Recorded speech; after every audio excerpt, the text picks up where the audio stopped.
5 વાગ્યા સુધીની વાત કરવામાં આવે તો 67% જેટલું મતદાન જે છે તે ઓલ ઓવર વાવ વિધાનસભા બેઠકની અંદર થયું હતું ને ત્યારબાદ અત્યાર સુધીની ગણતરી કરવામાં આવે તો તે 70%ને પાર થાય તે પ્રકારના એંધાણ વર્તાઈ રહ્યા છે। ઠીક 6 વાગી ચૂક્યા છે એટલે કે મતદાન હવે પ્રક્રિયા પૂર્ણ કરી દેવામાં આવી છે। ત્યારબાદ હવે જે તમામ જે ઉમેદવારો જે છે તેમનું ભાવિ હવે ઈવીએમની અંદર સીલ થઈ જશે એટલે કે ભાજપ, કોંગ્રેસ અને અપક્ષ એમ કરીને કુલ 10 ઉમેદવારો જે મેદાને હતા તે તમામનું ભાવિ હવે ઈવીએમની અંદર સીલ થઈ જશે અને 23 તારીખે અંદાજ આવશે કે કોણ વિજેતા થાય છે। પરંતુ અત્યારે હાલ દ્રશ્યો તમને બતાવી રહ્યા છું કે જે પ્રકારે ટૂંક જ સમયની અંદર આ ગેટ જે છે તે બંધ કરી દેવામાં આવશે। હવે 6 વાગ્યાને ગણતરીના મિનિટો જ બાકી રહી છે ત્યારે તમામ જે ગેટ જે છે તે બંધ કરી દેવામાં આવે છે। અત્યારે હાલ આ જ બૂથના દ્રશ્યો તમને બતાવી રહ્યો છું કે આ વાવ વિધાનસભાની પેટા ચૂંટણી જે શાળાની અંદર યોજાઈ હતી, મતદાન કેન્દ્રની અંદર યોજાઈ હતી તેના દ્રશ્યો છે કે અત્યારે હાલ તમામ પ્રકારની કામગીરી જે છે તે પૂર્ણ કરી દેવામાં આવી છે। આ પ્રકારના દ્રશ્યો જે છે તે જોવા મળી રહ્યા છે। તમામ કામગીરી જે છે તે હાલ પૂર્ણ કરી દેવામાં ટૂંક સમયની અંદર આ ઈવીએમ જે છે તે સીલ કરવાની કામગીરી જે છે તે હાથ ધરવામાં આવશે।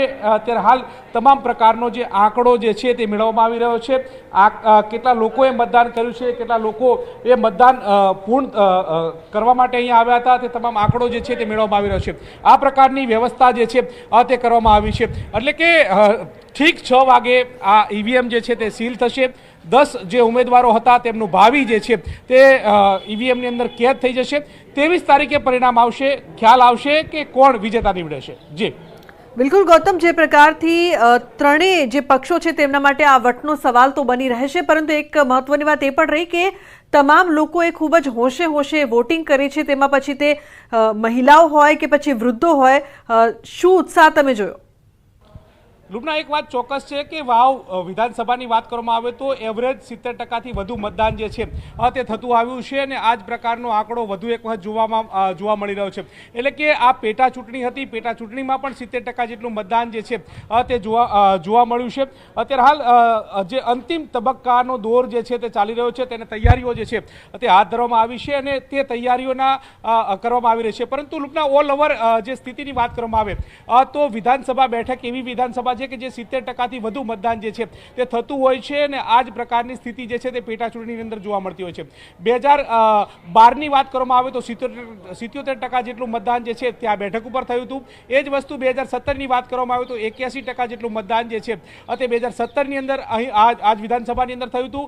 2022ની વાત કરવામાં આવે તો 2022ની અંદર 74% જેટલું મતદાન જે છે તે આજ વિધાનસભાની અંદર થયું હતું। ત્યારબાદ હવે પેટા ચૂંટણી આવી છે, પેટા ચૂંટણીમાં પણ આ જ સિલસિલો જે છે તે યથાવત રીતે જોવા મળી રહ્યો છે। એટલે કે પેટા ચૂંટણીની અંદર પણ 70%થી વધુ મતદાન જે છે તે જોવા મળ્યું છે। ગ્રામ્ય વિસ્તારનો મતદાર હોય, શહેરી વિસ્તારનો મતદાર હોય, શરૂઆતની અંદર જે 7 વાગે મતદાનની પ્રક્રિયા શરૂ થઈ હતી, 7 વાગે જે મતદાન થયું તેમાં લોકો હોશે હોશે મતદાન કરવા માટે આવતા હતા। ગ્રામ્ય વિસ્તારની અંદર પણ આ પ્રકારનો સ્થિતિ જે છે તે જોવા મળતી હતી। સિટીની વાત કરવામાં આવે તો ભાભર, સુઈગામ અને વાવ વિસ્તાર જે છે ત્યાં પણ બપોર બાદ જે મતદારોનો જે પીક જે છે તે પકડાયું હતું કે બપોર બાદ તમામ જે મતદારો જે છે ત્યાં વિસ્તારની અંદર મતદાન કરવા માટે હોશે હોશે આવી રહ્યા હતા। મહત્વનું સાથે સાથે એ પણ છે કે વાવ વિધાનસભાની વાત કરવામાં આવે તો વાવ વિધાનસભા એ સરહદી વિસ્તાર જે વિસ્તાર તરફની આવેલી વિધાનસભા છે કે જ્યાં પશુપાલન અને ખેતી જે છે તે મોટા પ્રમાણની અંદર થાય છે। અહીંના લોકો પશુપાલન અને ખેતી વ્યવસાય સાથે જોડાયેલા છે અને તેઓ પણ વહેલી સવારથી જ્યારે ખેતી તરફ જતા હોય છે ત્યારે મતદાન કરીને તેઓ જતા હોય છે। એ જ સિલસિલો આ વખતે પણ આ મતદાનની અંદર એટલે કે આજે આ પેટા ચૂંટણી જે યોજાઈ હતી તેમાં પણ જોવા મળ્યો હતો અને ત્યારબાદ બપોર બાદ જે મતદાન પ્રક્રિયા જે છે તે ધીમું પડ્યું હતું અને ત્યારબાદ સાંજ ઢળતાની સાથે ફરી એકવાર મતદારો જે છે તે પીક ઉપર જોવા મળ્યા હતા। ઠીક લુબના 6 વાગી ચૂક્યા છે, ગેટ હવે બંધ કરી દેવામાં આવે છે। હવે કોઈ પણ મતદારોને એન્ટ્રી આપવામાં નહીં આવે તે વાત ચોક્કસ છે। એટલે કે હવે કોઈ પણ મતદારો જે છે તે મતદાન મથકની અંદર એન્ટ્રી લઈ બિલકુલ આભાર આ સમગ્ર માહિતી બદલ। તો હવે મતદાન છે તે શાંતિપૂર્ણ રીતે પૂર્ણ થઈ ચૂક્યું છે અને હવે 23 તારીખે ખબર પડશે કે મતદારોએ છે તેમણે કોને પસંદ કર્યા છે। વાવ વિધાનસભા બેઠકનું મતદાન જે છે તે 6ના ટકોરે બંધ થઈ ચૂક્યું છે અને અત્યારે આપણે સીધા જ દ્રશ્યો બતાવીશ કે જેમાં આપ જોઈ શકો છો કે ઈવીએમને સીઝ કરવાની પ્રક્રિયા અત્યારે ચાલી રહી છે। સવારે 7ના ટકોરે મતદાન શરૂ થયું હતું અને 6ના ટકોરે મતદાન પૂર્ણ થયું છે। મતદાન પૂર્ણ થતાની સાથે જ જે બીયુ અને વીવીપેટ જે મશીનો છે તેમને સીઝ કરવાની અત્યારે તૈયારીઓ ચાલી રહી છે અને સીઝ કરીને જે તમામ તમામ વીવીપેટ અને ઈવીએમઓ જે છે તેમને પાલનપુર ખાતે લઈ જવામાં આવશે અને પાલનપુરની એન્જિનિયરિંગ કોલેજ ખાતે 23 તારીખના દિવસે મત ગણતરી યોજાશે. આ ઈવીએમની અંદર અત્યારે તો 10 જેટલા જે ઉમેદવારો હતા તેમના ભાવિ જે છે તે સીઝ થયા છે. ખાસ કરીને આ વિધાનસભા બેઠક પર ભાજપ, કોંગ્રેસ અને અપક્ષના ઉમેદવાર માવજીભાઈ વચ્ચે કાંટાની ટક્કર હતી. હવે 23 તારીખે જ સામે આવશે કે કોણ વિજયના પતાકા લહેરાવે છે. કિશોર તુવર, ન્યૂઝ 18 ગુજરાતી, બનાસકાંઠા.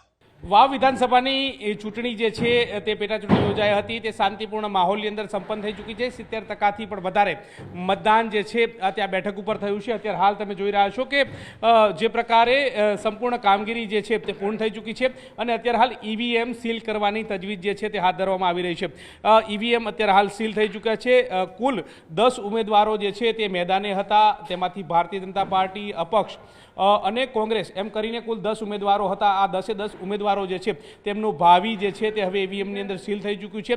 આ તમામ ઈવીએમ સીલ થયા બાદ તમામ ઈવીએમને સ્ટ્રોંગ રૂમ ખાતે મોકલી દેવામાં આવશે અને ત્યારબાદ 23 તારીખે આ જે ચૂંટણી યોજાઈ હતી તેની મતગણતરી જે છે તે યોજાવાની છે. 23 તારીખે જ જે તમામ ઉમેદવારો જે છે તેનું ભાવિ ખુલશે. ત્યારે હવે કોનું ભાવિ કેટલું જોર કરે છે તે 23 તારીખે મતગણતરીના દિવસે ખ્યાલ આવશે. પરંતુ અત્યારે હાલ તમામ પ્રક્રિયા જે છે તે પૂર્ણ કરી દેવામાં આવી છે. ઈવીએમ હોય, વીવીપેટ મશીન હોય, તમામને સીલ કરવાની જે તજવીજ જે છે તે હાથ ધરવામાં આવી છે અને આ પ્રક્રિયા જે છે તે શાંતિપૂર્ણ માહોલની અંદર સંપન્ન થઈ ચૂકી છે. જોકે ઓલ ઓવર 70% જેટલું મતદાન થયું છે. હવે જોવાનું એ રહે છે કે કોણ જીતે છે અને કોણ હારે છે તે તો સમય નક્કી કરશે.